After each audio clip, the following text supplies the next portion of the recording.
earlier, is an NGO. It serves the undiagnosed genetic and rare community in Ghana.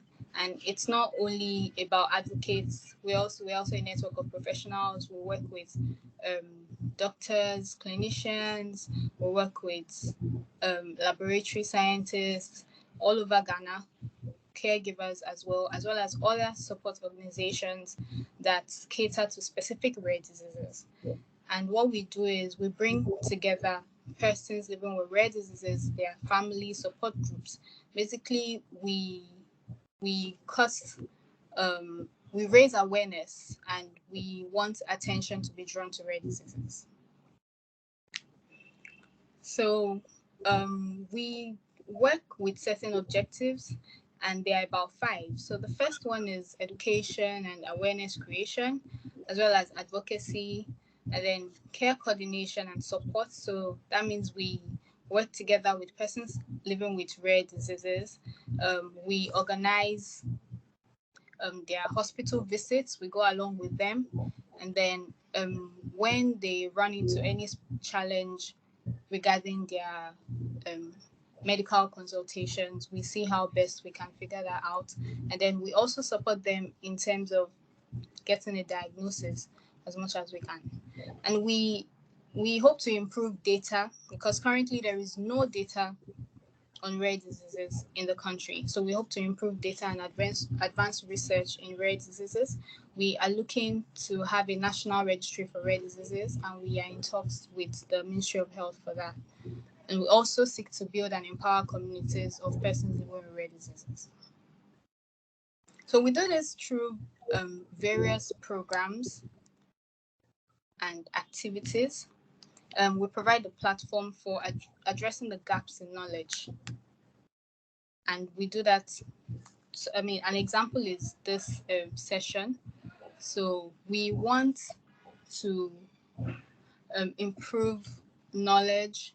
We want for there to be increased knowledge and awareness. And we believe that by doing that, there will be early diagnosis, and then we can prevent some of the debilitating complications that come with rare diseases. So we are a globally recognized organization, and we partner with the, other international organizations that serve the rare disease community worldwide.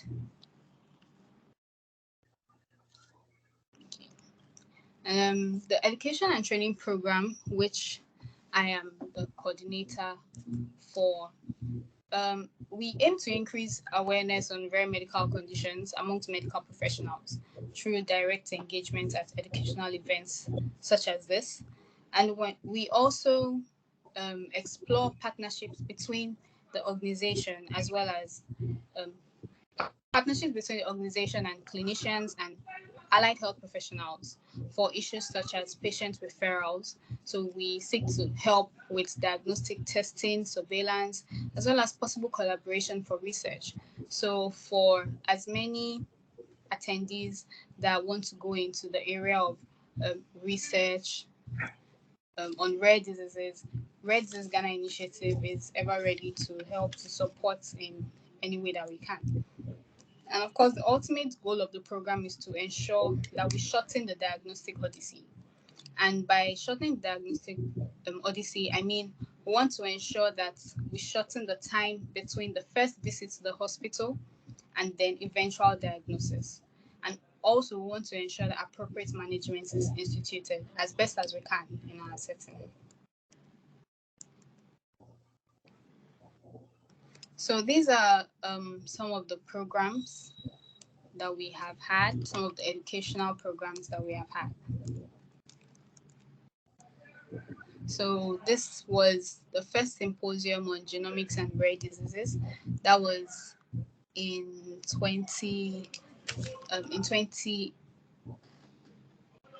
So that was held at Kolebu Teaching Hospital, and we had this session, and it was very interactive. It was very enlightening, and a lot more people got to know about rare diseases just from this lecture. And then this was the second symposium on rare diseases. This was in 2020, shortly before we went into lockdown. So that was 28th February. And so it's organized to mark Rare Disease Day, and it serves as a day to create awareness on rare and undiagnosed genetic conditions. And then this was this year. This was 17th March this year. The previous pictures were pre-COVID, so we're able to have in-person activities and in-person events. But this year we had a virtual event, and it was well attended.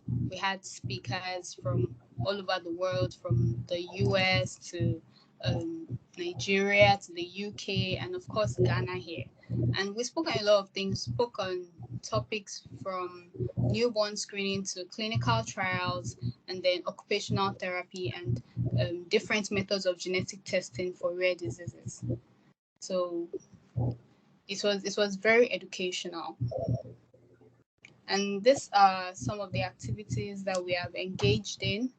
So we have had awareness activities at Kolegu Teaching Hospital. So this was a meeting in March 2018. We paid a visit to the Accra chapter of the Paediatric Society of Ghana, and at one of their morning meetings, we had a session on awareness on rare diseases.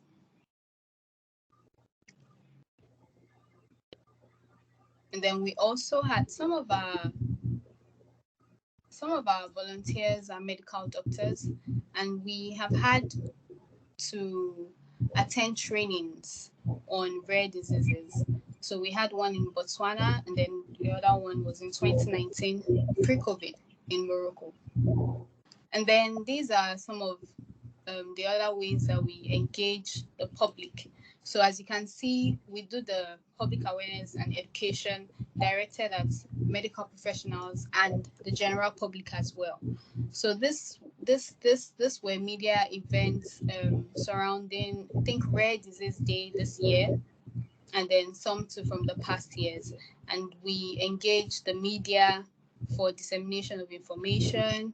We had some people call in during the programs, and we spoke to them about rare diseases and what we as community of people can do to improve the well-being of persons living with rare diseases amongst us in Ghana.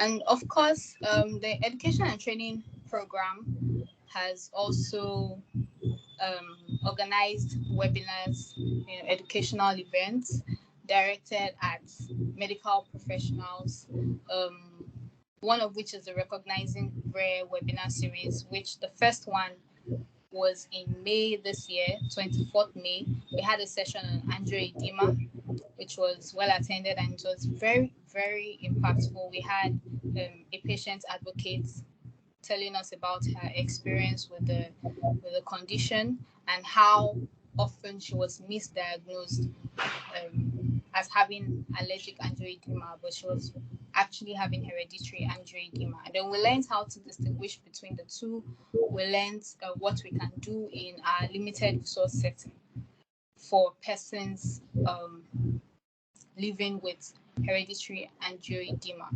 And in 2020, we had a webinar on life languages, indigenous languages. It's a program that we are doing in partnership with Life Languages Australia.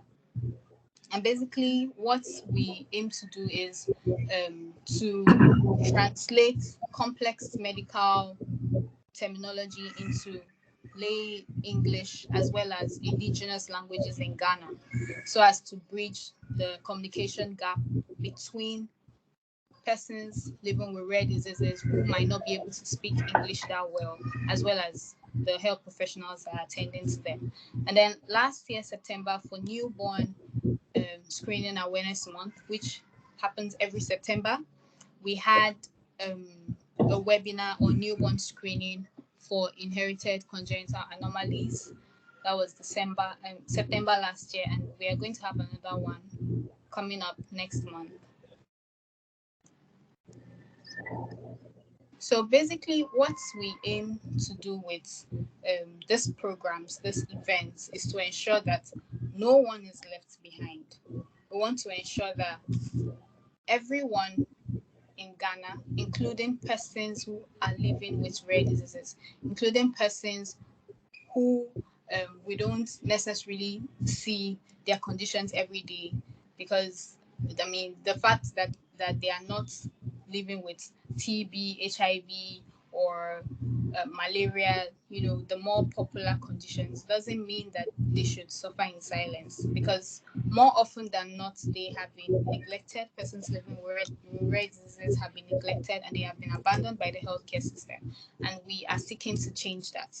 And the first step in doing that is to ensure that the medical professionals, the doctors, the physician assistants, allied health professionals who see patients daily or regularly are able to recognize features of rare diseases and can help them.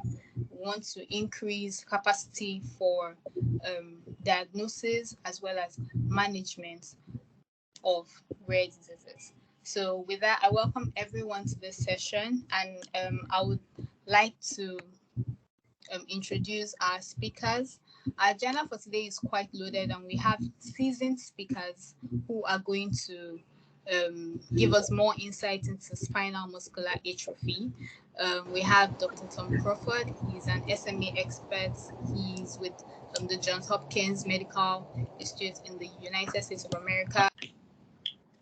All right, so I was introducing the first speaker, Dr. Thomas Owen Crawford, and I was reading his profile online, and I felt quite intimidated, and also I also was inspired by his profile. So he graduated medical school in 1980, and he is a pediatric neurologist. He has over 100 publications. I think I tried counting, but I couldn't quite. Yes, so he has over 100 publications on from SMA to ataxia to angioedema and seizure disorders and muscular dystrophies. Basically, a lot. So I think we are in good hands, and I think he's the perfect person to kickstart the lectures this afternoon. So, Dr. Crawford, you're welcome, and please take it away.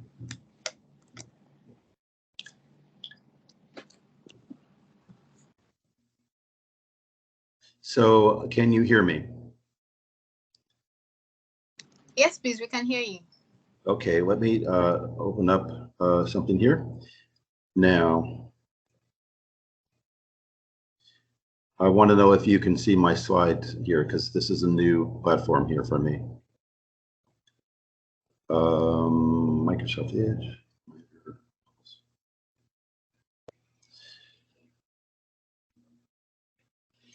So I'm sorry, I'm having a little bit of problems. While I'm working on this, I want to say that I was delighted to be asked by Dr. Schroth to do this, because I have been in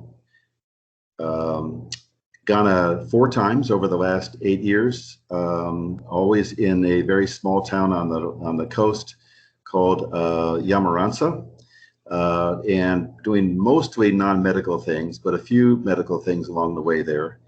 And I absolutely loved my time in Yamaransa, so that was really, really special. Now I'm having a little problems here because the share window screen is not wanting to bring up my, there it is, finally. Okay. Now, can you guys see my screen now?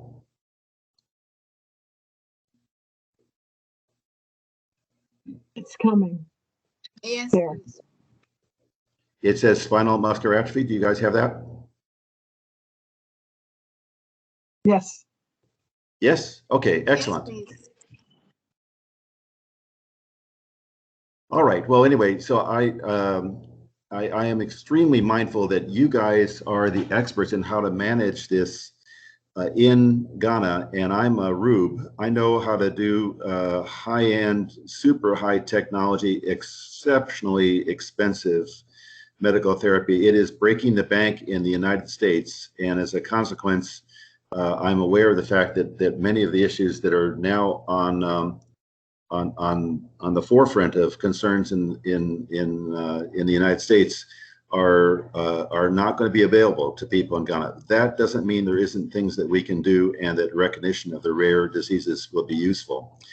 I'm also mindful of the fact that we lost a lot of time there, so I'm going to move a little bit quickly and trim things down a little bit, because I now see that some of the other talks are going to cover some of the things. Here's the basic objectives. And what I want to point out is that I'm going to skip through this as well. So the characteristic features of spinal muscular atrophy. They actually can be diagnosed almost always by just their clinical appearance. There is generalized weakness, and the weakness in all forms involves the legs more than the arms, and proximal muscles of the shoulder and hip girdle more than the distals of the hands of the feet. And that it always in the babies will spare the face and the diaphragm. So the babies have a characteristic bright appearance. Their face tells you exactly what they're thinking. And the disease is interesting in that it extends across a full range of severity. There are babies, as you see on the left here, once called type 1, who are profoundly weak in the first couple months of life. And without support, they usually don't survive more than a few months, and usually not beyond their first birthday. And that severe group is about 60% of the kids. The next 30% of the kids are the so-called type 2 that are able to sit, but they're never able to stand.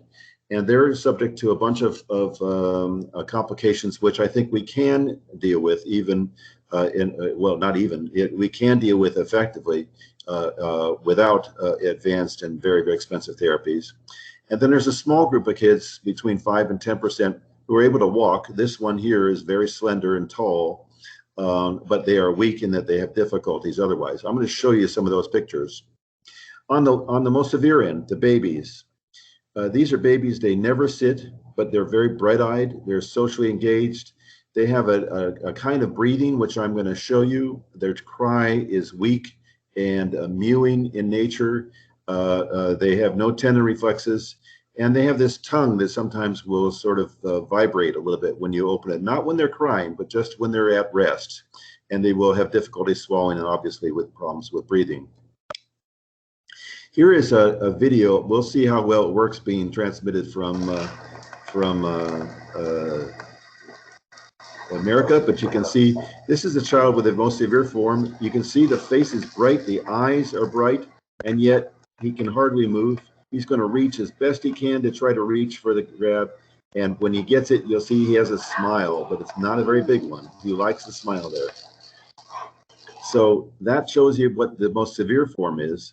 I don't have a video of the type 2 available for me right now. These are the kids that are able to sit, but they're not able to stand or walk. They also have the characteristic weakness in their chest, but are less burdened by weakness overall. And then the mildest form, so-called type 3, are the ones that are able to walk. Usually have onset sometime after their first birthday, and they're expressed by problems with weakness. This is a video of a child that was manifest with weakness in the first somewhere around 15, 18 months. And you can see he runs with he can run, this one can, but he runs with a lot of extra movements. And I made him get down on the floor here. You'll watch him get down. All the way. Lie down your back. Okay, now when I say so, get up as fast as you can. On your mark, get set, go. So you can see he was standing. So he will have difficulty with walking. And then finally, there's the mildest of all forms. They have adult onset. They may actually not manifest weakness until teenage years, and sometimes rare cases even later than that. And it's the same thing, it's just in the milder aspect. Now, the common feature about spinal muscular atrophy is that it's muscular atrophy caused by a problem with the spine. You'll see here on the right a picture of the spinal cord that is dissected out of the back. And if you look very carefully, and I don't know if you have my carrot or not, you can see that the very thin ones on the top are the ventral motor units, roots, and the ones below that are the dorsal motor roots. The ventrals are tiny. They're less than 10% of the size, where ordinarily they should be about half of the size or 2/3 of the size of the dorsals. And the cause of that, the consequence of that is muscle weakness. But what's curious is they have normal muscle fibers mixed with denervated, weakened muscle fibers. So it's not that they have overall weakness of the muscle, it's that they have less amount of normal muscle. And this is a key feature to how to manage them, because overall the muscle they have is normal. It's just there's not very much of it because of the denervation that goes on. Now, across all ranges, and I messed up on this because I'm not doing presentation mode, you'll see that folks who have SMA will not be normal, but they'll look normal initially, and then based upon how old they are at the time, they will either manifest their weakness at early or later ages, and then adopt a plateau. They'll slow in their rate of degeneration. So the all types, type 1, 2, and type 3, the non-sitters, the sitters, and the walkers, will look normal for a short period of time, and then they'll settle down into a plateau phase where not much changes. And that's where management and care can make such a big difference, and that should be available to you. Now, I'll just deal with the genetics a little bit. I expect that many of you know about recessive genetic disorders, meaning that 1 in 50 people approximately are carriers for this. But carriers have no symptoms whatsoever. They don't manifest, they're not aware of any weakness, and they will never have any problems.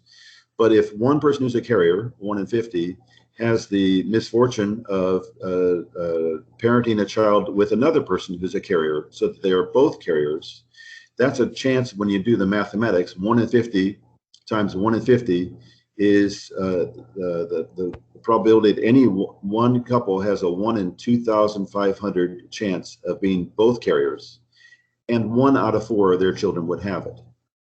But importantly, if you have one child, that means that 1 out of 4 of every remaining one will have it. If you have one child that is the most severe form, the other children will also be the most severe form. If you have a child that's the mild form, the other children, if affected, will also be the milder form. Now, SMA is, it would be fascinating if it were not perverse. It actually isn't a recessive disease with 1 gene, it's a recessive disease with 2 genes, SMN1 and SMN2. The disease is caused by absence of the SMN1 gene, but right next to it is another copy of the gene called SMN2 that's almost identical except for 1 single letter. And that 1 single letter makes it make the right protein, it just doesn't do a very good job of it. And so the severity of the disease, the SMA types 1, 2, and 3, are related to how many copies of the SMN2 gene you have. If you have just 2 copies, you're almost certainly going to be a baby with the severe form. If you have 4 copies, you have a pretty good chance that you're going to be one of the milder people who are able to walk.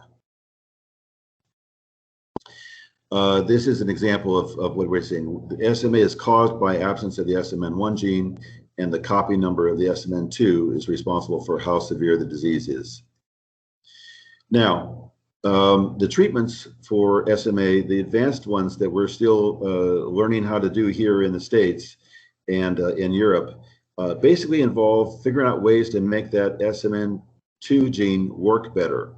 There are various approaches to modify what's called the splicing, so that the defect in the SMN2 gene isn't so bad, and it causes to make more copies of it. There's also a therapy involving actually giving a new copy of the gene called SMN2 through a gene transfer. This is something that only works right now in the newborn babies, the very young ones. The first of the therapies is this one called Spinraza or NUSINERSEN, and it has to be given by a spinal tap. And I believe you're going to be learning a little bit more about these three therapies from representatives later on.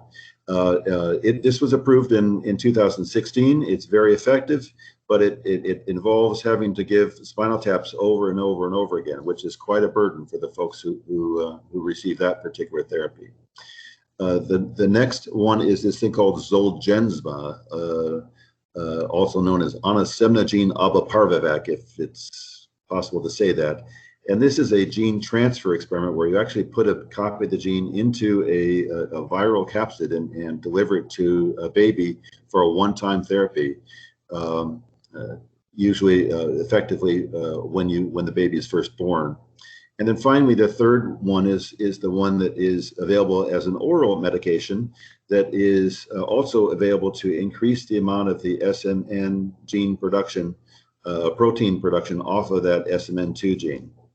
Now, we can hope here in the States, about 80% plus of the United States is in a place where babies can be diagnosed by a genetic screening.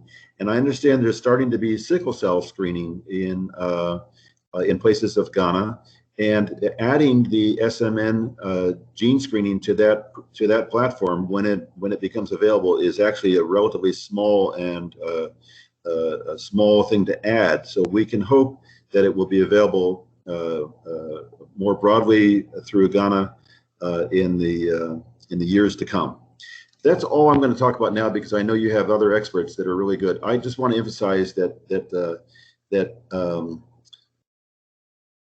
well, first off, I really love Ghana. My time there was just fantastic. And this is an intensely rare disease, but there are things we can do. I would never have thought that I could bring my experience in rare diseases to my favorite country outside of the United States. So take care, and I'll look forward to listening. I do have to leave after an hour, though. Sorry.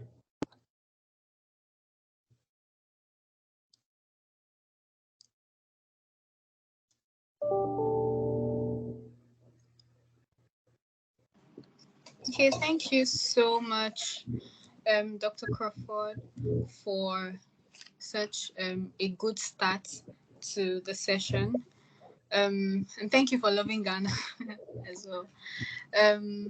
So up next is one of the friends of Rare Disease Ghana Initiative, Dr. Hammond.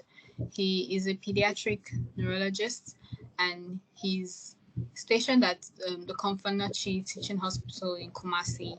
Dr. Hammond is a friend to RDGI. He has been a speaker at our past events, like the symposium, the symposium on birth defects and rare diseases. And today he's here to talk about the challenges and how we can overcome the challenges that we may face as medical professionals working here in Ghana.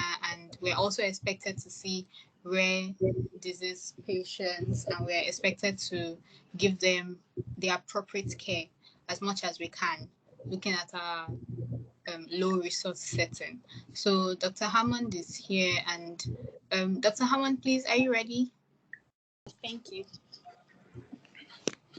Okay, so good afternoon, everyone, and I'm very pleased to be sharing a few of my cases with you. I'm very excited. I listened to Tom throughout the presentation, and he's made my work very easy. So I will quickly run. I think within 10 minutes, I should be able to run through this. I want to say that I don't have any conflicting interest to declare. So I'll be talking about managing SMA in Ghana. And I want to say that I did a quick search through the literature, and I only found 6 reported cases of SMA in Ghana since 1992. And these are from 2 authors. And none of these were actually confirmed by genetic testing. They were all based on clinical diagnosis. We started a pediatric neurology clinic in my hospital here in Kumasi some 20 years ago, but I joined and as a pediatrician, and then went out for training and came back as a child neurologist in 2017. So since 2018, we have seen a number of cases we also suspect could have SMA. When I did a quick check through the clinic registries, we could pick about 13 that we suspect could have SMA, but only 5 of these have been confirmed by genetic testing, and I'll tell you why. And most of these cases have been referred to us as cerebral palsy, Down syndrome, muscular dystrophies, among other diagnoses. So we know that many of our cases of SMA are either misdiagnosed or they are completely missed. And these are the 5 cases that we confirmed by genetic testing. I will tell you why only 5, but I want to run you quickly through some of our cases. The first 2 we saw in 2018, and the first one was a baby, came in as a floppy infant with severe head lag, and also had motor delay and tongue fasciculation, and the deep tendon reflexes were absent. So this baby had been treated twice in other places for chest infections and was referred to us as cerebral palsy. We thought the baby had SMA type 1, and then we went ahead to do molecular genetic testing, which was not done in Ghana. The samples had to be sent overseas. And it came out that the baby has a homozygous deletion of the SMN1 gene. And this baby unfortunately passed away at the age of 9 months after another bout of chest infection in a district hospital. The second was also seen in 2018, and I'll talk extensively about this later on. So I just want to quickly run through that. She's a 9-year-old female who had also been to many other places and came to us. And in 2018, when we made a diagnosis of SMA and confirmed by molecular genetic testing, she is currently doing well at 12 years. The third is also a female, actually a sibling of the first case we saw. So this time around, the parents were very aware of what they could have. So they self-referred this baby to us. They didn't pass through any, and has had frequent choking episodes during feeding, was very floppy with absent deep tendon reflexes, and had what we call paradoxical breathing. If you remember, Tom made mention of the fact that they use their diaphragm to breathe. So you tend to see abdominal wall movement during breathing instead of chest wall movement, and we call that paradoxical breathing. Unfortunately, this baby also passed at the age of 7 months. I want to skip the fourth child. I will talk about that also, and then go on to the very last one. And this is interesting because this is the first time we had a baby picked up from newborn screening. But the thing here is that the baby was born in the United States and diagnosed as SMA through a newborn screening in the United States. And then when the baby was relocating to Ghana, the baby was referred to our clinic. So this baby, having been born in the US, was identified through newborn screening and received Zolgensma. It's usually given earlier, but this baby received it only at 3 months because the parents were quite hesitant. But even then, currently at 16 months, the baby's phenotype is kind of modified and the baby is doing quite well. I saw the baby only a week ago. It's been doing quite well. It's had 2 episodes of chest infections, and we are planning to start nocturnal ventilation and at home. So this is a brief summary of the 5 patients we have, and I'll spend some time to talk about one of them into a bit more detail. So misdiagnosis is common. Most of our cases are misdiagnosed. You saw many of them being referred as cerebral palsy, as Down syndrome, and we think that a lot more are even missed and are not completely referred at all. So many of our cases are missed, because if we have an incidence rate of 1 in every 6 to 10,000 babies, we think that in 4 years we should have seen far more than the 13 that we are seeing. So making the true diagnosis for us is challenging, and that is probably due to lack of expertise or clinicians with the requisite knowledge to diagnose spinal muscular atrophy. We only have a few pediatric neurologists. I think I can count only about 3, and only about 2 or 3 neurodevelopmental pediatricians who are working in this country for a population of about 30 million people. And then also newborn screening programs are not available. And then also neuro investigations and molecular genetic testing are expensive and not available, and most of them not covered by the health insurance. So patients must pay out of pocket because our local labs are not able to run these tests, and the test must be sent overseas. So how were we able to diagnose our case? It was mainly through clinical evaluation, history and physical examination, and sometimes going over the history and the physical examination are the best approaches for us in resource-limited settings. So we often emphasize that we should have a good history, and then also physical examination, and repeatedly go over them. We do a few basic investigations such as the echocardiogram or the EKG or the ECG, and we tend to see baseline fibrillations in these children. We routinely check serum creatine kinase, which is usually normal or just markedly raised. I have not done muscle biopsy for any of our patients because it is too invasive, and you need so many expertise to do it. You need an anesthetist, you need a surgeon, you need a pathologist, and it is not easy to come by such expertise in our part of the world. So genetic testing has helped confirm 5 of our cases, but they are not readily available, and where they are not easily affordable. And whilst the diagnosis is challenging for us, the management is equally challenging. This is because most of them present late with severe to profound neuro disabilities. We do not have geneticists or genetic counselors, and most of that task has to be taken on by the neurologist. And often we don't often have diagnostic closure. I said we've suspected 13 of them, but we've only had diagnostic closure for 5. So you can imagine what we are doing with the remaining 8.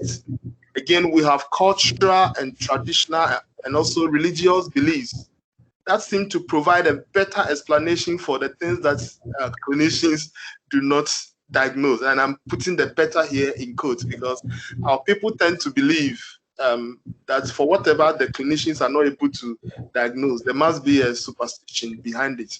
And so they tend to these cultural, religious, and traditional beliefs for answers. And again, genetic therapies are currently not available in the country. And then there are a lot of social issues that makes the management equally challenging for us. So what is our current management for our children with SMA at Komfo Hospital? Our diagnosis, we offer physiotherapy, occupational therapy, and genetic counseling. Again, during intercurrent illness, usually which is chest infection, We emphasize prompt management with antibiotics, chest physiotherapy to help expel excretions, and also provide ventilatory support. During routine follow-ups, we again do physiotherapy, occupational therapy, genetic counseling, parent support groups. We've just started one, but it's not just for children with SMA, it's a whole box of children with SMA and other neuro disabilities. And then also we provide growth monitoring as well as monitoring of developmental milestones. So what is the future for us? The future is to have more expertise in the management of children with SMA, to be able to provide nocturnal ventilatory support at home, and then to also be able to provide genetic modification therapies. So now I want to spend the next 3 or so minutes to talk about one of our patients. So this is a 9-year-old girl who came to us with spinal muscular atrophy in 2018. So when he came, we didn't have a diagnosis, but the history is that pregnancy was uneventful. The mother admits that the child had adequate fetal kicks, was delivered at term with no perinatal issues, and but the child had delayed motor milestones and walked independently at 3 years with a wobbling gait and a lordotic stance. But this was short-lived, as she could only walk for about 2 weeks and then regressed back into a non-ambulatory state. However, she had a normal speech and normal social development. And, she had been seen at several hospitals, clinics at different levels and diagnosed with various conditions, including cerebral palsy, spinal dystrophism. Someone even suggested polio, but no one ever thought about SMA. So when she came on examination, this was a bright girl, very intelligent, very eloquent, but she had tongue fasciculation, which is one of the things that give us a clue. She was generally hypotonic and with a weakness which was more proximal than distal, and then her deep tendon reflexes we could not elicit. So this is a video that I got from the parents. They wanted to tell me she actually walked somewhere at around age 3 years. So I'm showing this video with their permission. And we could see her take a few independent steps, and they said she actually improved and got better on this, but it all lasted for just about 2 weeks, and then she regressed back into the non-ambulatory state. For the sake of time, I'll stop the video and go on. So this is the girl we are seeing here in the electric chair. We did an ECG which showed baseline fibrillation. I think we also sent sample for creatine kinase, but it was not remarkable. We also then sent for the SMN1 mutation, which returned as homozygous deletion for exon 7 and 6. And then we offered genetic counseling. And then I think getting the diagnosis is what helped bring some light to the family. They then made a decision to get a motorized wheelchair with back support and made some architectural changes in their home. And also the school also made some architectural changes. And the school is actually a 2-story, but they decided to keep her class on the ground floor until she completes GHS 3. That will be in 2023. So this is the family pedigree. The family then decided to test all their 4 kids. At the time she was diagnosed, her little brother, that's the 3rd child, was only a year old. And later on, they decided to test all 4 kids. And she is the first child. If you can see my cursor, she's the index child here, currently 12 years old. She has a brother who tested, who has a normal phenotype, and when he was tested for SMN1 mutation, there was no deletion found. Then this other brother has an SMA3 phenotype. He's walking, but has a lordotic stance and has a wobbling gait, but he's still currently on his feet. He was noticed to have a homozygous deletion on SMN1 involving the exons 7 and 8. And however, he's still on his feet and doing well and hasn't been very sick. No hospitalization at all. Then a little sister was born not long ago, has also been tested, and she has a normal phenotype and heterozygous deletion of SMN1 gene, and then she has one copy number of SMN2. So she is not a sufferer. She has only a heterozygous deletion. But what it means is that she's a carrier and she could pass it on to her children in the future. So in conclusion, SMA, though a rare neurological disorder, is not so rare in Ghanaian children. However, we misdiagnose or miss them at all levels, primary, secondary, and even tertiary centers. We miss them for various reasons that I talked about earlier. And then there are challenges with the diagnosis. And so a lot go unrecognized, and the current management is mainly supportive because the definitive treatments are not available to us currently. So to improve the care of children with SMA in Ghana, there must be a concerted effort to increase expertise and to start screening programs and to make genetic testing accessible and affordable, and also provide newer genetic modification therapies, the ones that Tom talked about earlier. So I think I will end here for the other speakers to continue. Thank you very much. Thank you so much, Dr. Hammond. That was a wonderful presentation, and you brought the topic to life because you gave us cases, and you talked about the activities at your clinic in Kumasi. We're so grateful. Thank you for that. And just a few things that I want to reiterate. You said misdiagnosis is common, and that's why we are having this session targeting medical professionals, targeting clinicians, because it's very important that this condition is not misdiagnosed, because with misdiagnosis comes inappropriate treatment basically.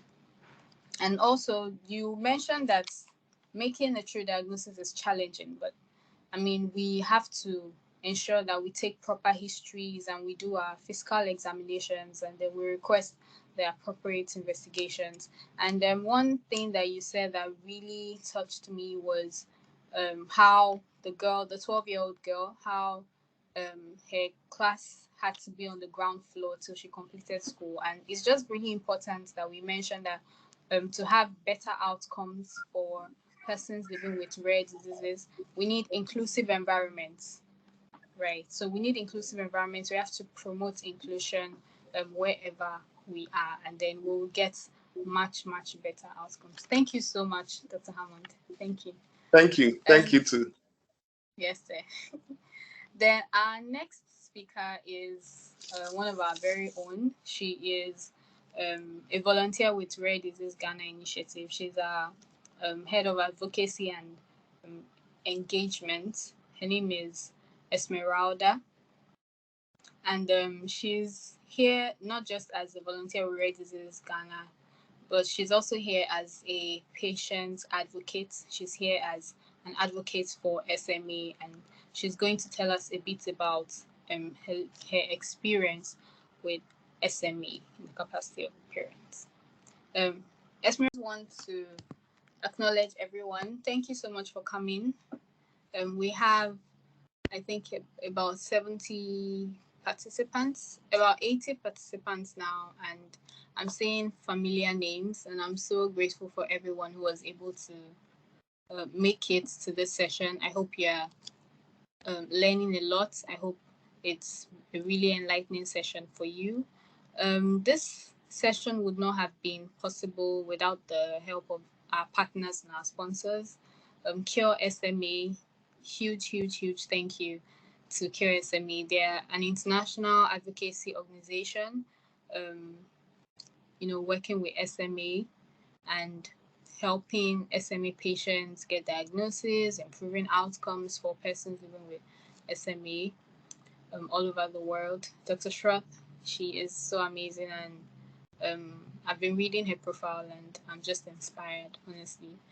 And of course, Roche Pharmaceuticals, Dr. Tomi is a really wonderful person, gives prompt responses to emails, and he's a medical manager with Roche Pharmaceuticals. So we are going to be hearing from them in a bit. So we are so grateful to our partners and our sponsors.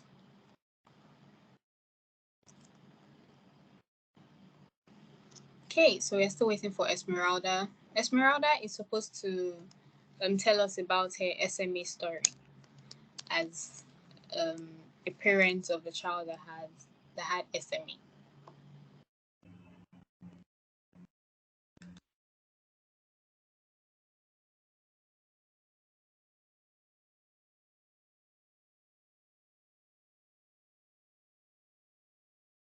All right, so we are moving on to our next speaker while we wait for Esmeralda, and that is Dr. Tomi Fakolade.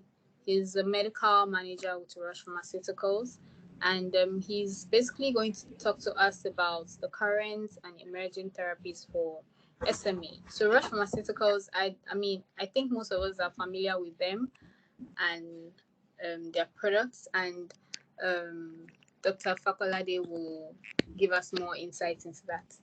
Dr. Tomi, please, yes. The stage is yours. Thank you, Dami. Yes, thank sir. you, everyone, for your audience so far. I'm trying to share my screen. Kindly confirm that you can see. Yes, please, we can see it. Oh, great. So, Doctors Tom Crawford and Dr. Charles Hammond have done most of the work, so that really makes my life really easy. Mine is to just talk about the emerging therapies, and Dr. Crawford especially had mentioned them in passing. I'll just delve into it in the next 15 to 20 minutes. So we're hoping that by the time we're done with this discussion, many of us will be familiar with the treatment options for SMA and then understand some of the mechanisms of actions for some of these treatment options. And also probably at least go home with one or two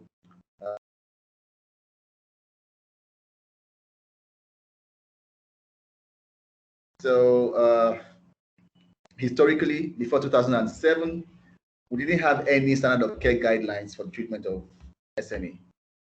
So before that publication, there were lots and lots of variations in the treatment approach to SMA. But since the guidelines came up, the standard of care guidelines came up in 2007, there's been a significant increase and improvement in the quality of life and quality of care for the SMA patient. And since then, there have been now disease-modifying therapy options, but before then, since the guidelines came up and before the disease-modifying therapy options showed up, basically they were just supportive therapy focused on 3 areas. And Dr. Hammond actually mentioned them because those supportive therapy areas are still relevant today, even with the advent of disease-modifying therapy options. So focus on respiratory management, which Dr. Hammond mentioned, nutritional support, and also orthopedic management, because most of these SMA patients commonly develop scoliosis and other orthopedic deformities that really impact their quality of care or quality of life.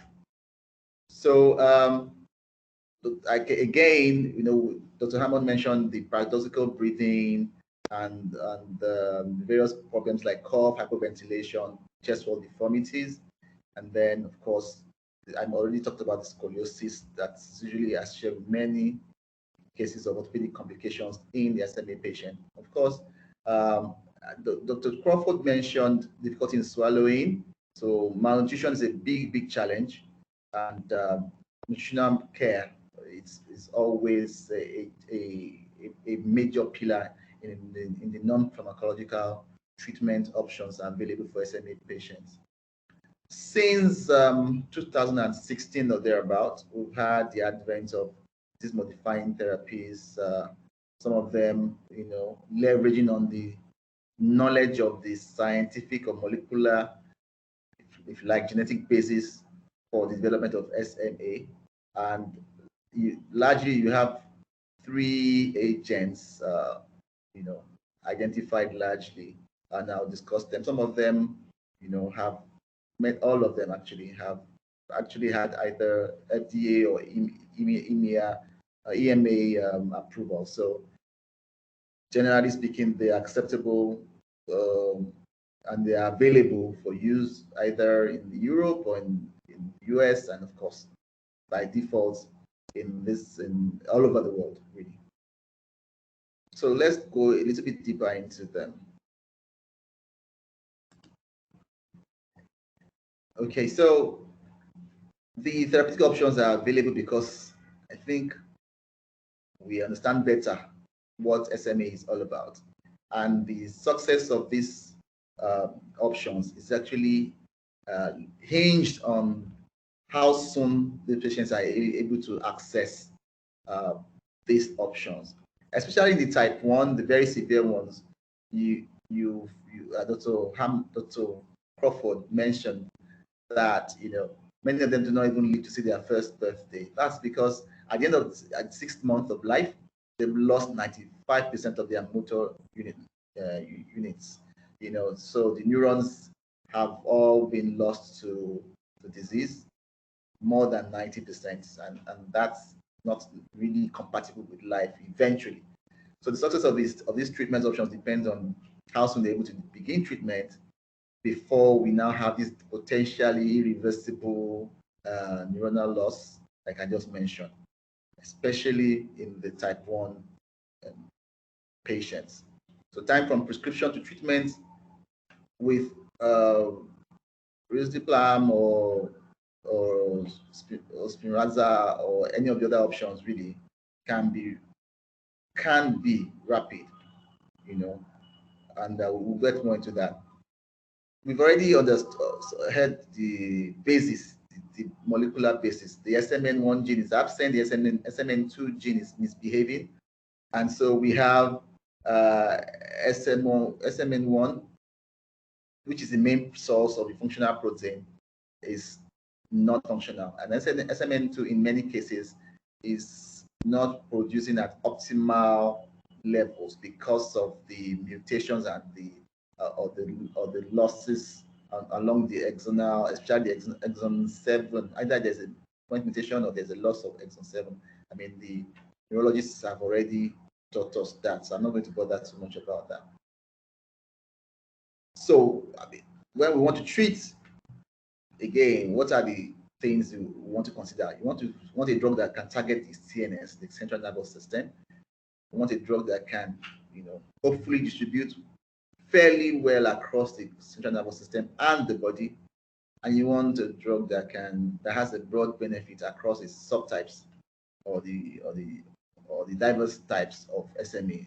I mean, we mentioned type 1, type 2, and type 3. So I'll start with Spinraza, which came on board sometime in 2016 or thereabout. It is an antisense oligonucleotide, and it promotes. So if you remember, there was a slide that Dr. Crawford showed us where you are either trying to replace SMN1 or you are trying to upgrade the function of SMN2. Spinraza does the latter, where it tries to see how to improve the function or the action of SMN2, which is not functioning optimally. And basically, that's, to put it simply, that's what Spinraza does. So at the end of the day, you have a drug that, of course, it was first to market to meet this unmet need where there was no solution at all. Had, of course, licensed across and cuts across all the, is useful across all the subtypes. I think the important thing that she mentioned, which I will show you in a table later, is the fact that, and Dr. Crawford also mentioned it, is that it is given intrathecally. Is that the correct word?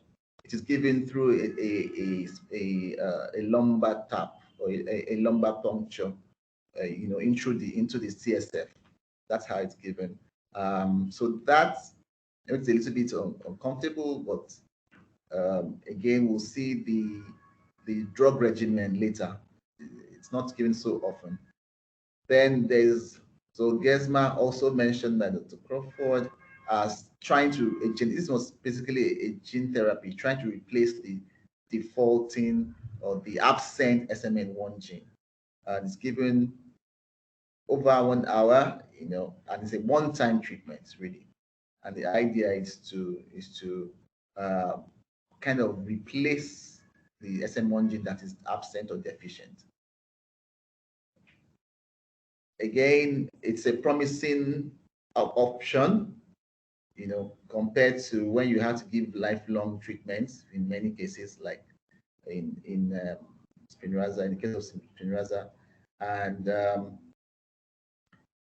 because it's a one-off treatment, it's really a good option to consider, really.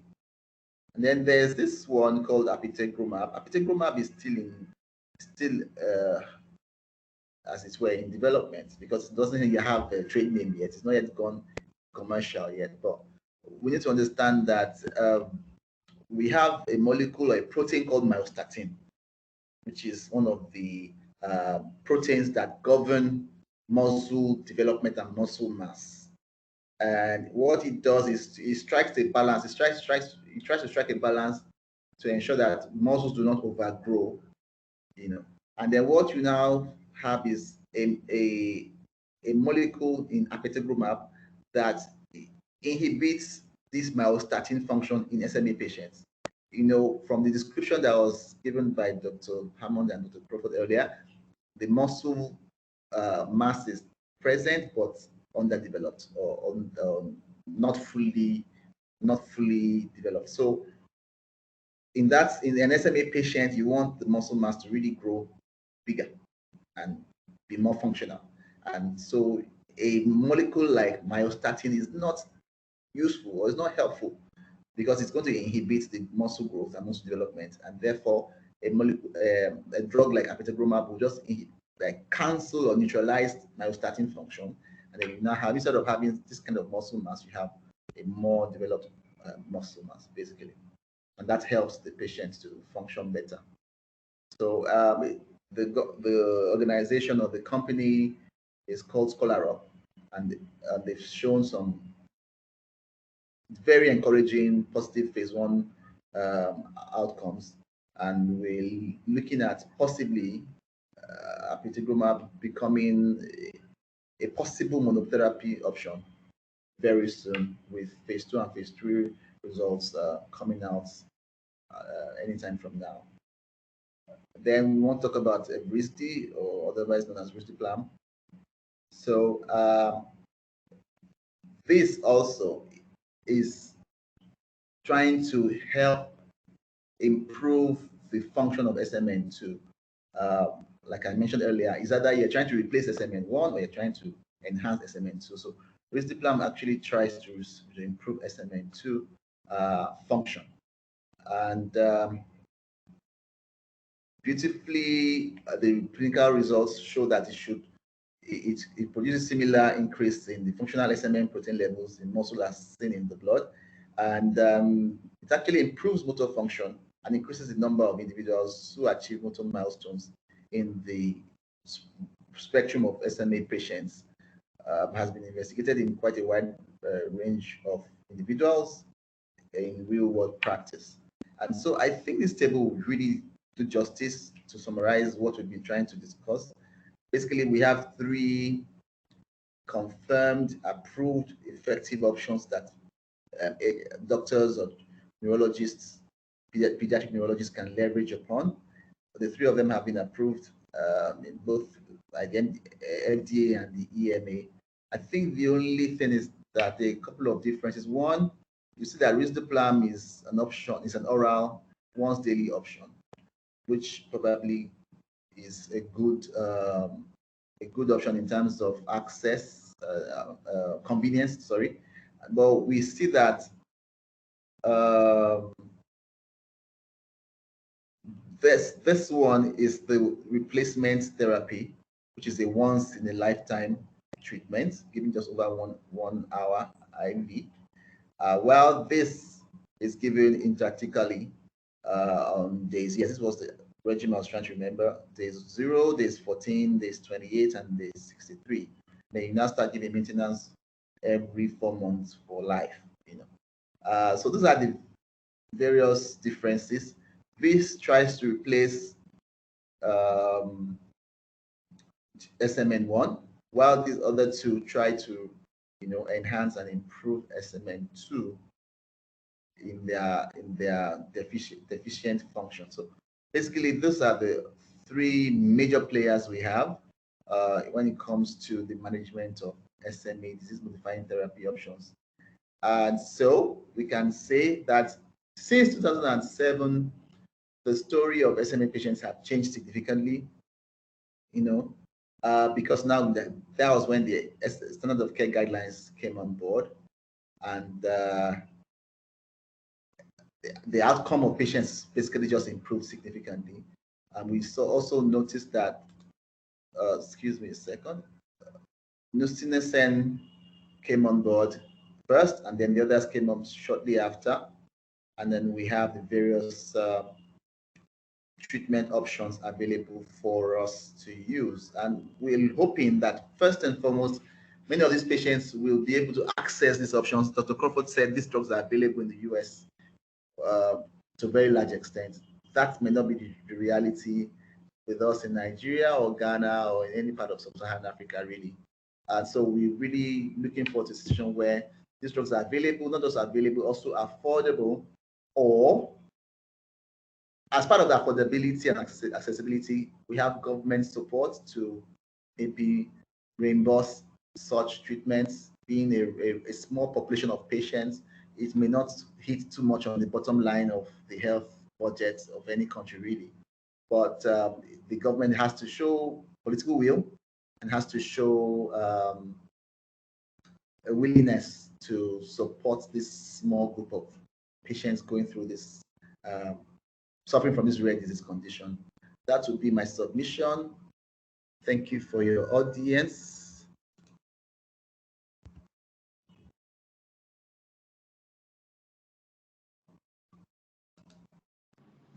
Okay.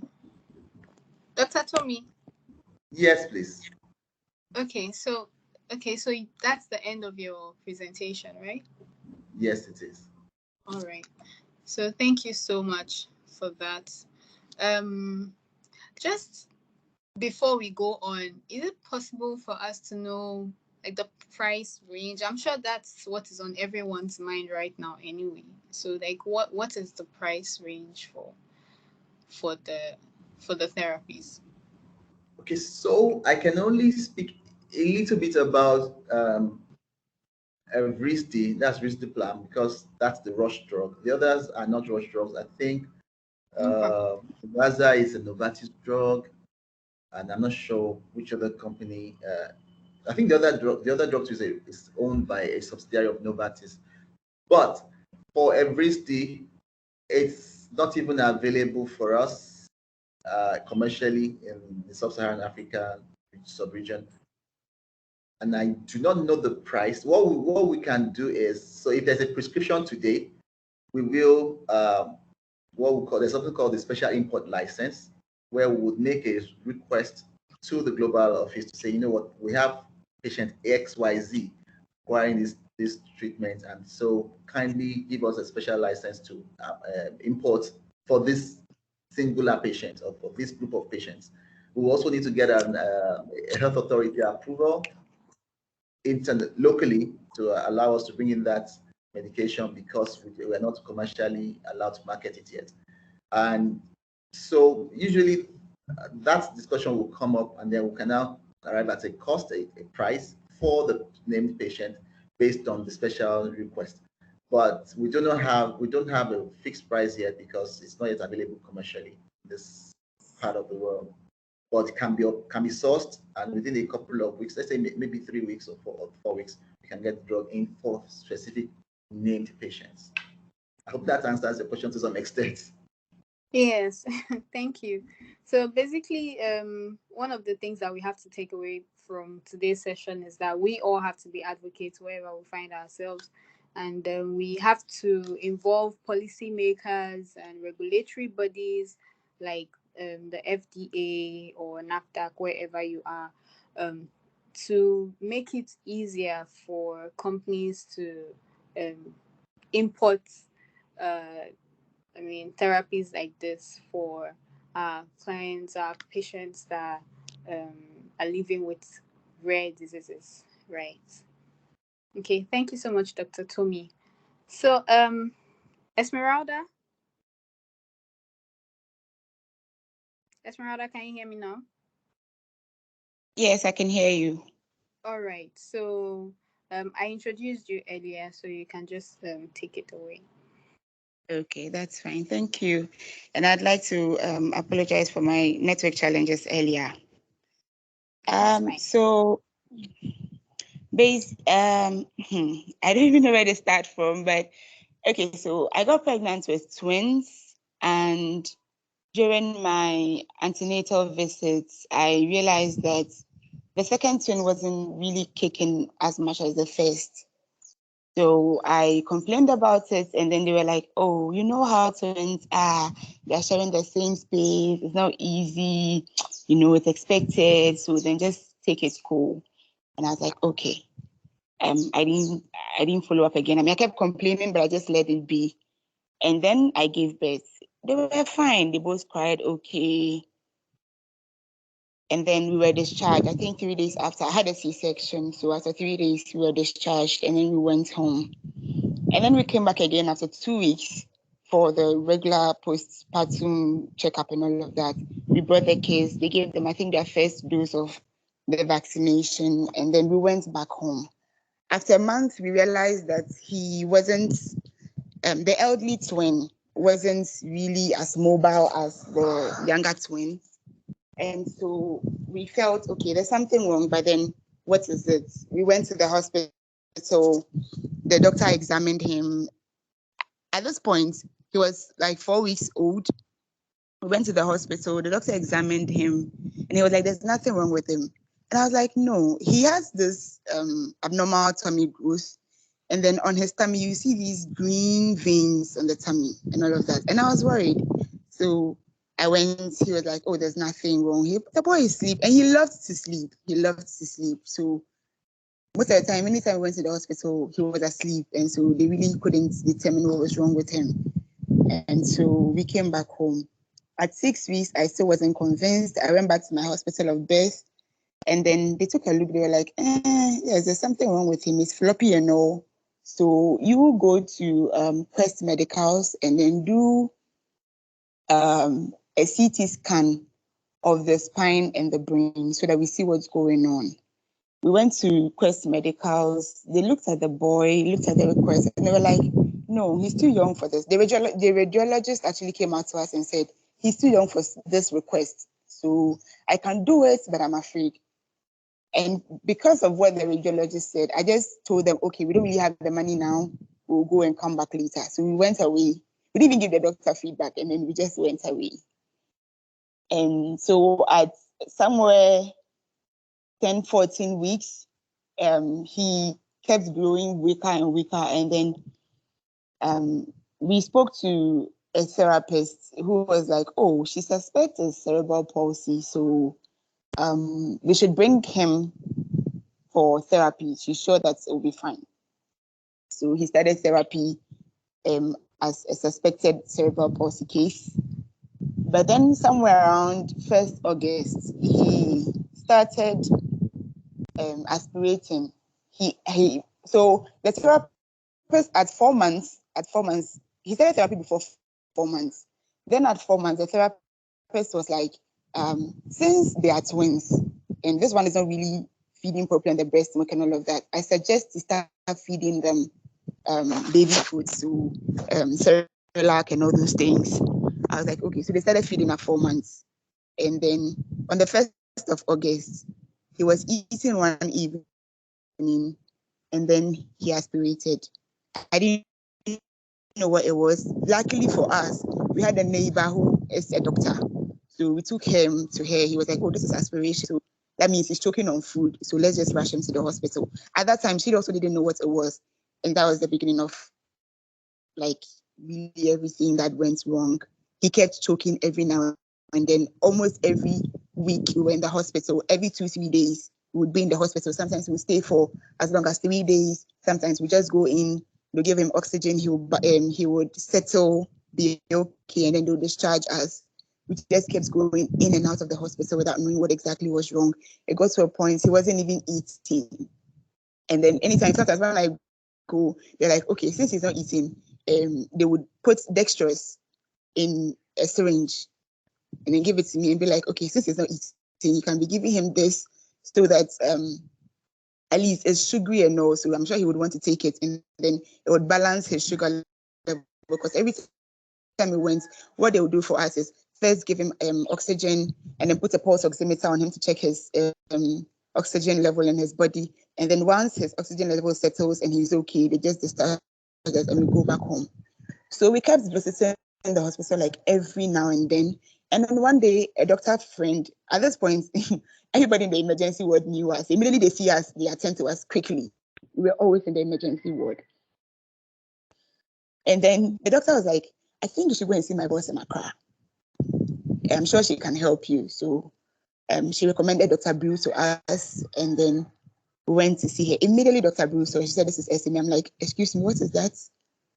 And she's like, oh, the tummy, the way his tummy is and all of that, I think it's SME, but I would want you to go and do the test to confirm. So, yes, I'm coming. So she gave me SynLab, a guy at SynLab's number. We spoke to him and then he told us the amount. And I was like, okay, we can do the test, but I think I can raise this money in a week. So I think we went on a Monday. We spoke to him on a Monday, and then he said, we usually send samples abroad on Mondays.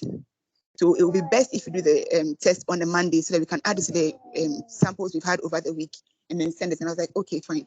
Then we'll come back next week, Monday, and do the test, like take the samples so you can send it. So the following Monday, we came in, and that day was a whole issue altogether because of the low muscle tone. It took us an entire day to get a vein to even draw blood. They went to SynLab. The guys tried. They pricked him like 3 times. They weren't getting a vein to draw blood. And then they got tired. They were like, I think we should go to the hospital, the pediatric unit, where they are pediatric experts. I'm sure they can get a vein. The pediatric nurses tried. They pricked my boy over like 6 more times. They couldn't get a vein to draw blood. And then they eventually called one other person, and then she came in and she was like, if they've pricked him like 6 times, I think at this time they pricked him like 8 times already, they still weren't getting a vein. And then she was like, okay, I don't usually do this, but I have to do this since I'm not getting a vein. So he went down his, in between his legs, towards around his balls. I think, yeah, in between. I know you doctors know what exactly I'm trying to talk about, but in between his legs, I think there's a joint there somewhere. Okay, please. So she went in there and then drew the blood, and then we sent it to SynLab for the test. That was on 17th August. So he started aspirating from 1st to 17th August. It continued throughout August, throughout September. Then on 7th September, the weekend before 7th September, he was eating very well. I was surprised. I was like, okay, what's going on? I was very happy because for the first time, he was eating very well. He would finish all his food. He would drink breast milk. He would sleep. And he loved to sleep in air-conditioned rooms. if you turn off the air conditioning, he will wake up right now. So much as we were afraid it wasn't good for him, we always kept him in an air-conditioned room. And then the weekend before the 7th of September, he was eating well. I was happy. And then the 7th September, which was a Monday, he had eaten very well that day. And then before he went to bed, I was like, okay, since you're eating well, let me feed you properly. So that's when you see, even if you don't wake up to take breast milk, you'll be fine. And I was feeding him, he aspirated. And this time around, it wasn't the usual aspiration I knew. Immediately the thing happened, like within a split second, his pupil just went off. And I was like, Mommy, this is not right. We rushed him to the hospital. They gave him oxygen as usual, but he just wasn't getting better. His breathing was getting heavier. And all they did was to refer us in that condition. They referred us, they got an ambulance for us, and then they referred us to Komfo, the regional hospital, which is in Komfo. So they buckled us up when the ambulance were going, and then they were all looking at us. I just knew that something wasn't right, because that hospital, we've heard that if there's nothing, if they know that your patient is probably going to die, they just refer you. So immediately we were referred. We knew that he wasn't going to make it. So we were in the ambulance, we were going, and before we could get to the hospital, the boy was already gone. So immediately he passed, his balloon tummy just choked. And that's how come I knew he wasn't alive, or he was gone or something like that. His balloon tummy just dropped, but then the pulse oximeter was still reading, and before they buckled us up, his pulse oximeter was 42. Yes, it was 42, and then it was still reading. At this point that his tummy had dropped, it was 78, and then I felt, okay, maybe because it's 78, he's probably still alive. There's something they can do about it. But they rushed to the ambulance, they picked him up, and they were like, oh, please sit in the lobby, we'll be with you. And then I was like, Dog, just tell me the truth. I know what's going on. I know him. And they were like, oh, no, there's something we can do about it. We're coming. And then they came back after 5 minutes, and they were like, I'm sorry, he's gone. I'm like, yeah, I know before I gave him to you. So that was just it. He passed even before his results came, and when his results came, I was positive. And I was just checking my mail this afternoon, and his results read homozygous deletion of exons 7 and 8 of the SMN1 gene, 2 copies of the SMN2 gene, spinal muscular atrophy confirmed. And so we got to know that really it was spinal muscular atrophy, and at least we got to hear about it for the first time. And even though he passed, we got to know that there's something like that, and that was what was wrong with his boy. Currently, I went to test his brother, but I guess I'm not ready for the results yet, so I'm still holding on. But yeah, that has been my story to diagnosis. Thank you for the opportunity to share. Thank you. Thank you so much, Esmeralda, for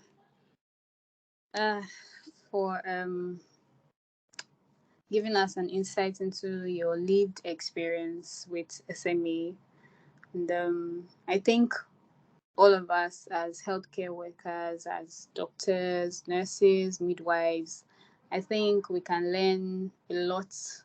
Even allied health professionals, radiographers, everyone, lab scientists, I think we can learn a lot from Esmeralda's accounts. And then a few things that came, that really struck me. One of them was that even while you were pregnant, you could tell that there was a difference between how the twins were kicking. So I think it's important for us as healthcare workers to really pay attention to our patients.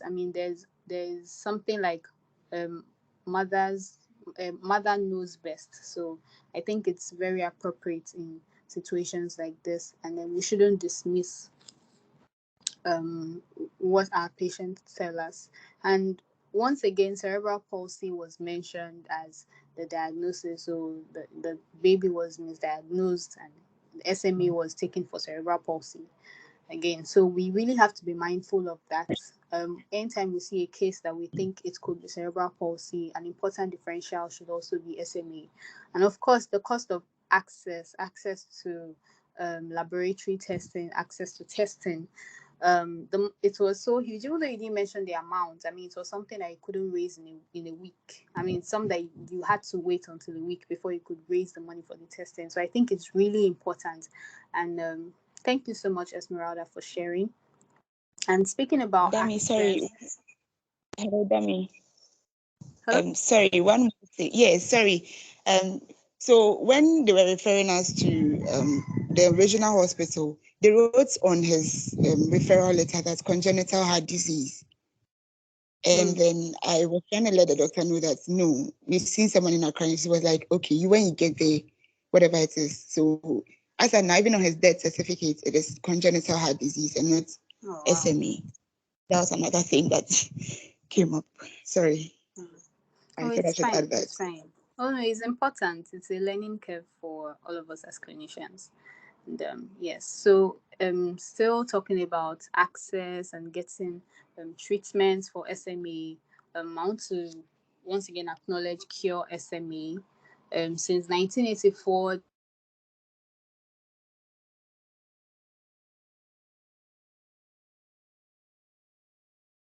for Cure SMA, and thank you so much for taking the initiative to start your presentation. So please, you can go ahead. Thank you. Thank you. Thank you. So thank you so much for this opportunity to speak to you about the gains that we've made through Cure SMA as an organization that is based in the U.S.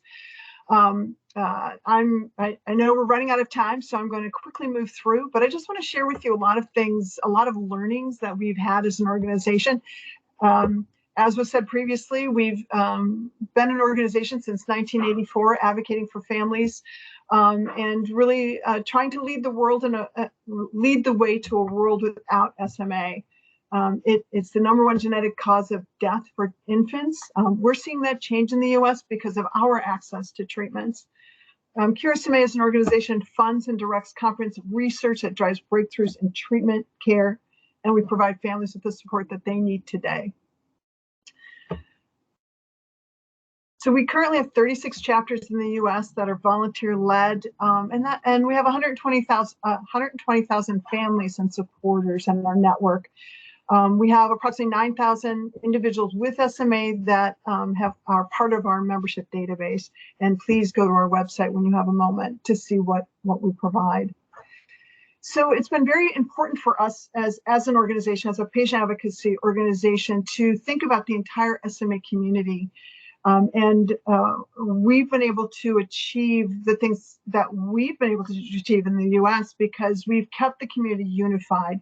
There clearly are strengths in numbers as you advocate for different things I'm going to talk about shortly.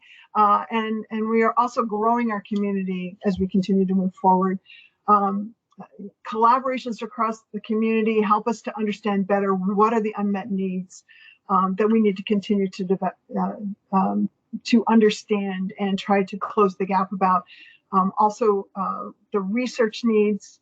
I'm going to talk a lot about real-world data, real-world evidence, which is my particular area of focus within our organization, advocacy, and then expanding partnerships. And our goals are really to empower families because, again, being unified and having a unified voice as we advocate for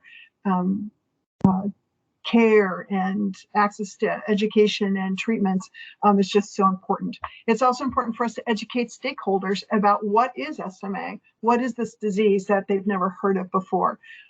There is just a lot that people don't know because it is so rare. But for those of us who have provided care for much of our career, and I was a pediatric pulmonologist for 25 years before I joined Cure SMA in a leadership role. So I've seen what you're seeing.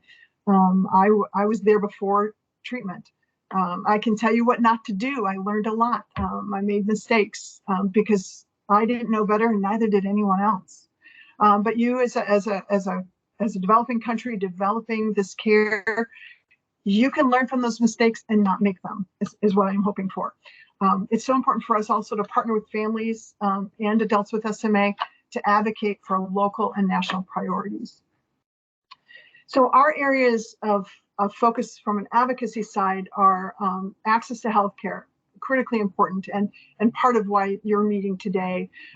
It's so important for families and individuals with SMA to have knowledgeable healthcare providers. We hear a lot from our community that they're just really tired of explaining what SMA is to their doctor. So we really want to try to create a knowledge base about SMA, as well as create evidence-based standards of care. We want to improve access to the SMA treatments. I heard earlier about the cost, question about the cost. The cost is prohibitive in the US as well as worldwide. And how do we mitigate that?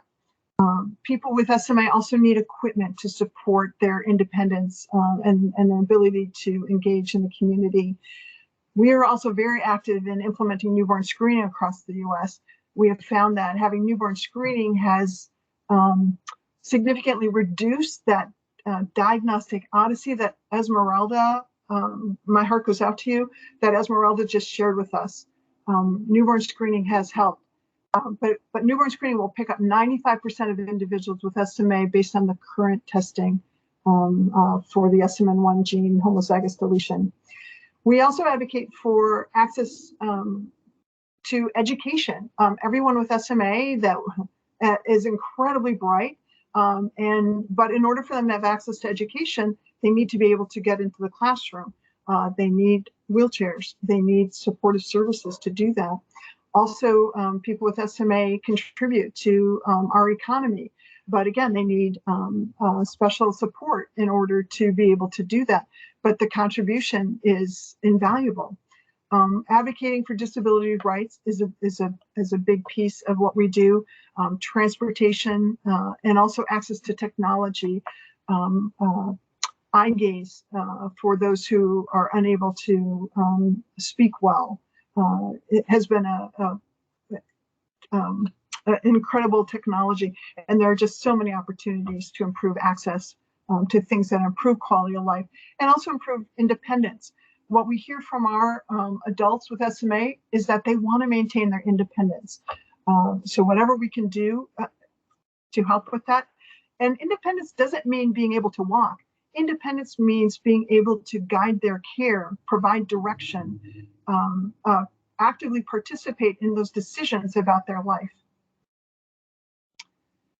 I want to speak briefly about our SMA drug pipeline. Cure SMA has invested since its beginning in developing basic science and understanding targets for potential therapeutic intervention.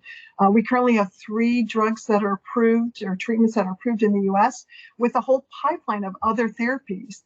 And we recognize that our investments in drug development programs, of all those programs, 1 out of 10 will be successful. And we appreciate that. It requires a tremendous investment. But what we have gained from these investments has been tremendous, life-saving, life-altering. I want to share with you a resource that we created at Cure SMA to help families as well as to help care providers. We have a webpage called Smart Moves, which helps to identify early SMA symptoms. It's our awareness campaign. It helps to reduce diagnostic delays. There are multiple videos showing early symptoms of SMA and also an SMA diagnostic toolkit. There's a 1-page reference guide and also continuing medical education activities. Families have found this very helpful. We've had families who have Googled,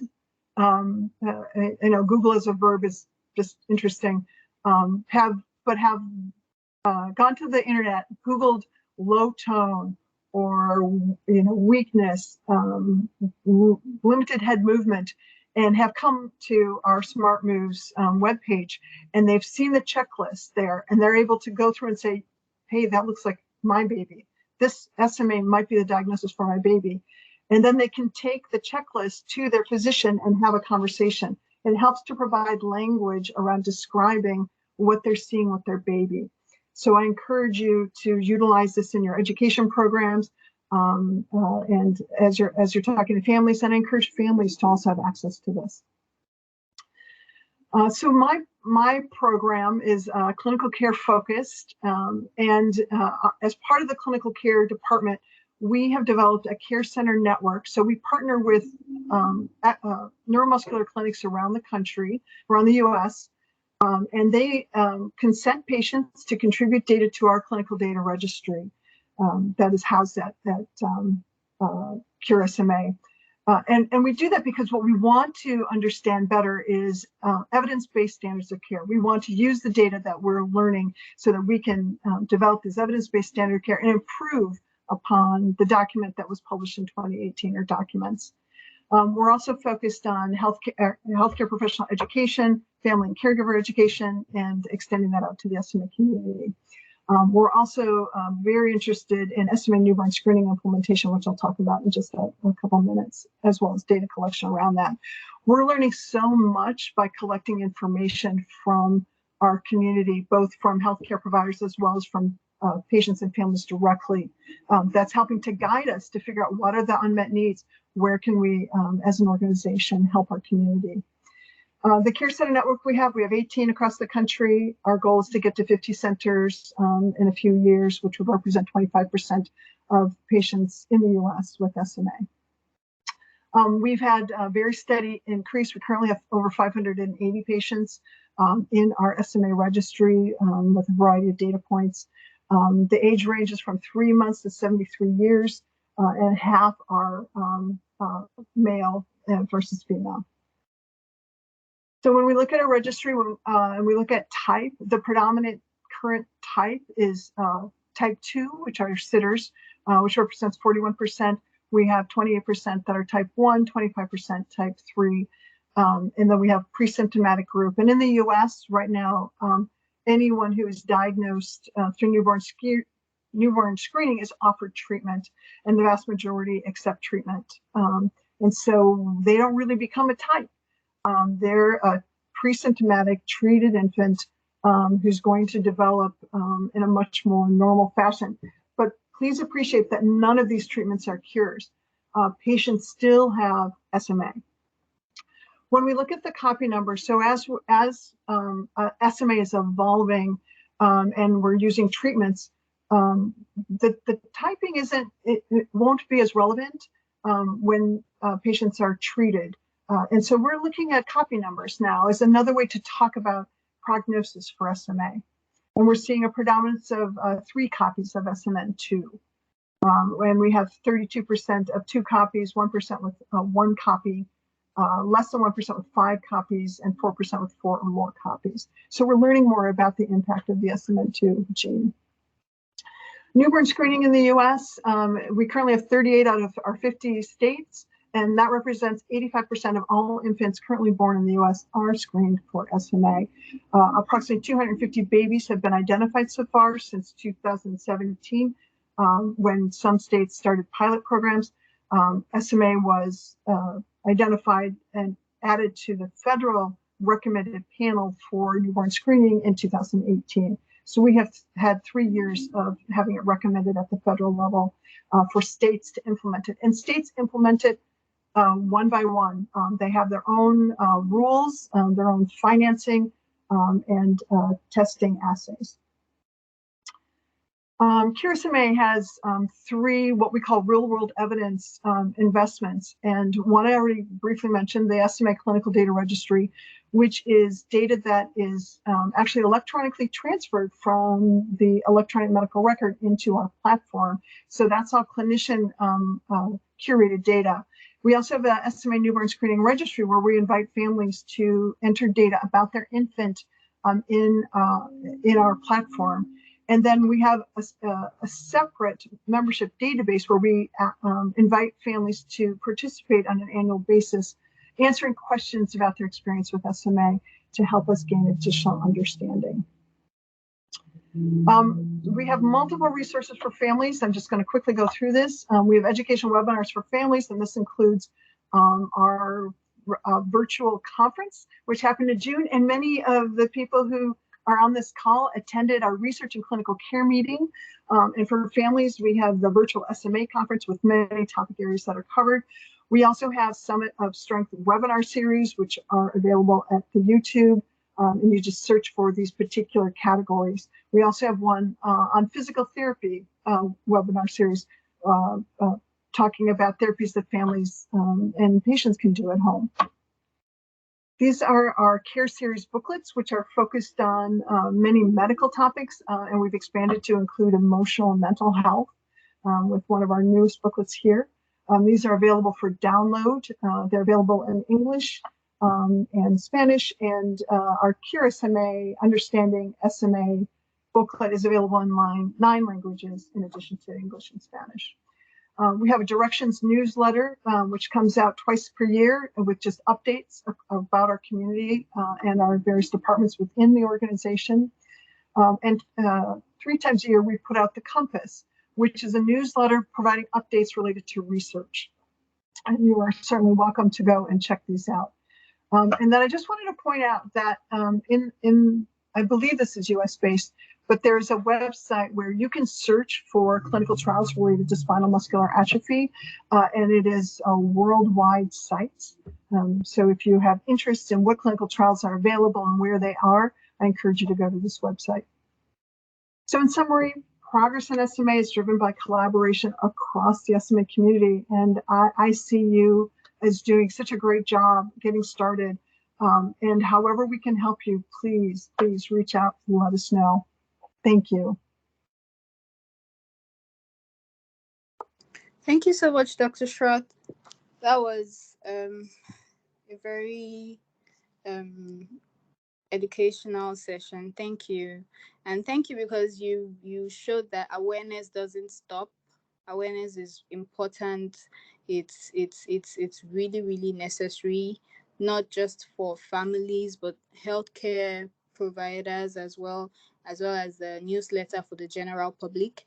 And I like that you mentioned newborn screening. It's really important, and that brings me to the next sessions in this series. We're going to have one on newborn screening. September is Newborn Screening Awareness Month. September is Newborn Screening Awareness Month. So please look out for activities of RDGI in September. September 24th, we'll be having a webinar on newborn screening and its importance. We really cannot stress it enough. And thank you also for highlighting clinical trials. Clinical trials were highlighted also during our symposium in March. And then it's important for everyone to get involved in it, because if you look at it, Africa is really lagging behind when it comes to clinical trials. So we really have to up our game, and we have to get into clinical trials because data is important. I like that in your presentation, you showed data from different sources and data registry and data from newborn screening as well. I mean, it's important for us to really get data because that is what is going to influence our preparation for, the next generation. And also we can use that to advocate better, especially with policymakers that want to know, okay, how many people have this, which will determine how much resources they're going to push into rare diseases. It's important for us to have data. Thank you so much, Dr. Schroth. So please, at this juncture, thank you. So please, at this juncture, we would want to take questions. So please, if you have questions, put them in the chat. We're going to take some questions now. All right. So earlier on, someone asked about any chances of collaborations regarding conducting some preliminary molecular testing. So I don't know, Dr. Schroth, is Cure SMA open to helping out or supporting genetic testing for, let's say, someone in Ghana here, a clinician has attended this session and then later on sees a case that after thorough history and physical evaluation feels that it's likely to be SMA, and maybe he gets in touch with RDGI. Can Cure SMA also give any form of support? So we do not provide testing. We can connect you with other resources to see what the options are, but as an organization, we don't do testing. We have a network of clinicians and labs that we work with. Also, I think there's an opportunity though to explore. So Biogen, which makes Spinraza, has a partnership with a company called Invitae, where in the US, they offer free genetic testing. Novartis has a partnership with, I believe it's Athena, also for free genetic testing. And the question to both of those companies is, can that extend to Ghana? So I think there's opportunity here to explore. Okay. All right. Please, any more questions?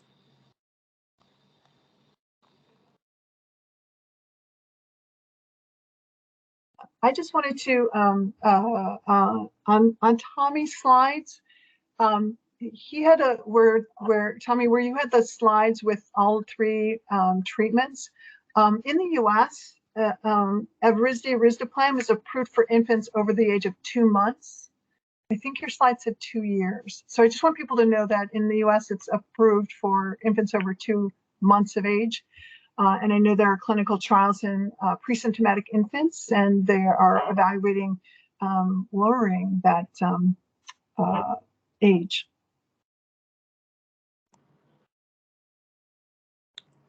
Okay, thank you so much for that clarification, Dr. Shrub. So I'm just going to go over some of the key points that we learned in this seminar or webinar. Post-COVID, it's more of webinars than seminars.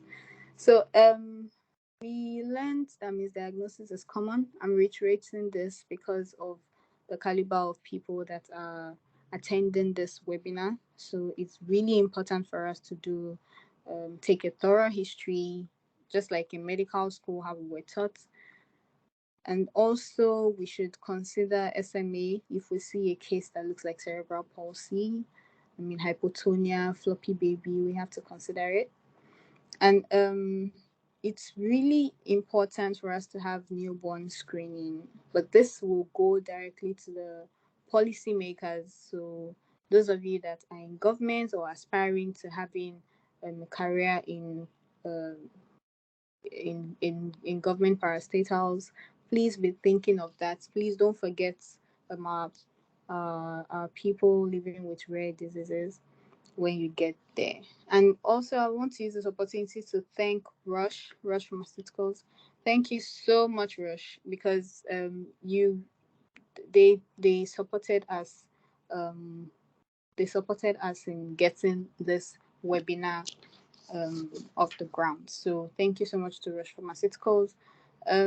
We hope that in the near future we can have the regulatory bodies such as the Food and Drugs Authority allowing for importation of therapies for SMA as well as other rare medical conditions.